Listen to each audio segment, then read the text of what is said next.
So we're going to talk about The Flash, Season 3, Episode 2, Paradox. So this time, Barry finds himself in a third time stream? I don't know, he's created so many. I guess it's the third since Flashpoint, and this third time stream where everything's pretty much the same. It's just that there's these slight little differences that have occurred in his meddling with time. You find Cisco is not as chirpy, Caitlin is pretty much okay, it seems. Iris and Joe aren't talking, and we start to learn about the reasons behind all these kind of subtle differences. The Flash nips over to Arrowville and meets up with Felicity Smoke, where he sees what impact has befallen the Arrow crew.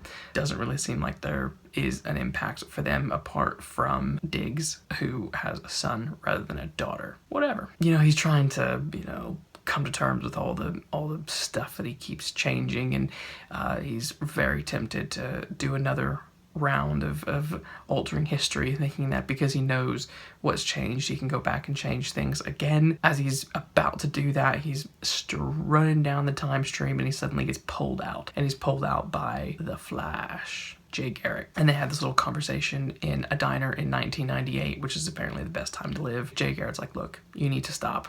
You can't meddle with the timeline any longer. You need to just let things go as they are. And so Barry basically just has to kind of come to terms with it.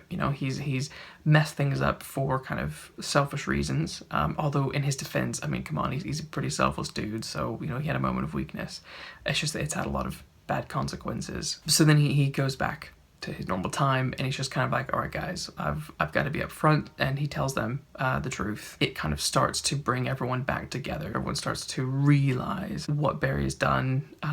They kind of struggle with it for a while, but eventually they're all kind of forced to come to terms with everything and crack on. In some ways, I think, for some characters like Iris and Joe, knowing that there was another timeline out there when, where they made different choices and were talking, helped them get back to a place where they could be friendly with each other. But one of the big things that brings everyone together is the rise of two new villains. So Dr. Alchemy summons this guy by the name of Edward Claris, who is the rival. This creepy Dr. Alchemy bestows the powers of the Speed Force on the rival. Edward Clarence has been struggling with flashes from the previous timeline during Flashpoint, but now he fully remembers once he's gained his powers, and he knows that Barry is the Flash, and they had this confrontation where everything is kind of exposed, and then they go head to head.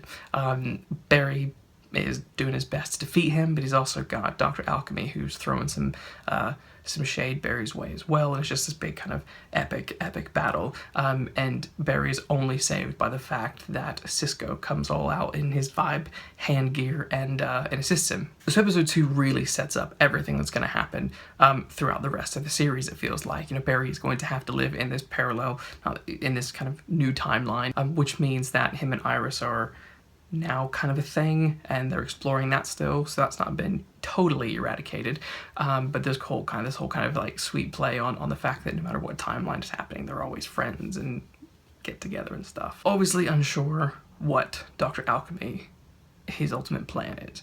He's already revealed that, he wants to prepare the world, which I don't know what the hell that means, but he's using the rival to begin that process. So whatever his grand scheme is going to be quite, it looks like it's going to be a global catastrophe. Has been quite excited because at one point in the episode, Barry's like, I think everyone who has powers in the Flashpoint are going to get them again, and everyone kind of like looks towards Wally. You're getting quite excited because you know that is eventually going to come. But we're also introduced to the new character played by Tom Felton, Julian Albert. I was kind of expecting Felton's character to be an American, but he's British, so he's got his English accent. Barry and Julian, they both work together in the same department, but they are not friends. This Julian character is just like, Barry, I'll tell you why I don't like you. I don't trust you. There's something weird about you. So how that plays into everything, don't know yet, but I think they have a good kind of rival chemistry, which is nice. Now that we're kind of set in what the universe is going to look like now, I'm very excited because it's going to be quite interesting to see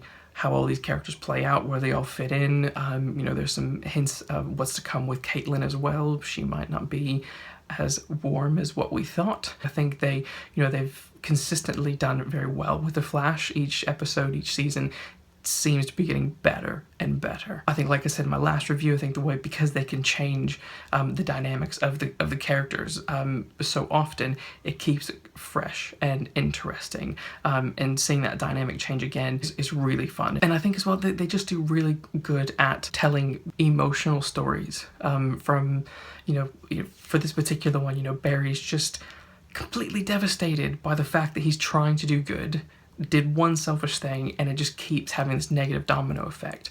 Before he's made decisions that have been, time altering, but they haven't had the same kind of negative effect. This flashpoint has really screwed up everything, and he just has to come to terms with this is the new existence.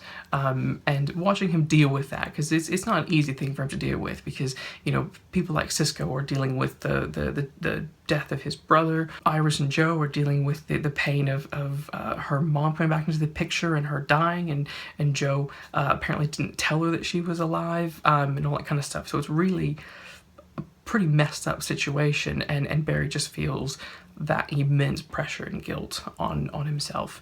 And I think, again, it was nice to see the characters kind of deal with that pain, deal with that anguish, but then come together at the end. And I think that's a really nice thing that The Flash does on a consistent basis, is, put these characters through the ringer, but then retain that kind of solid friendship and kind of love for each other, which I think is nice. There's a good heart in The Flash. What did you think? Comment below and let me know.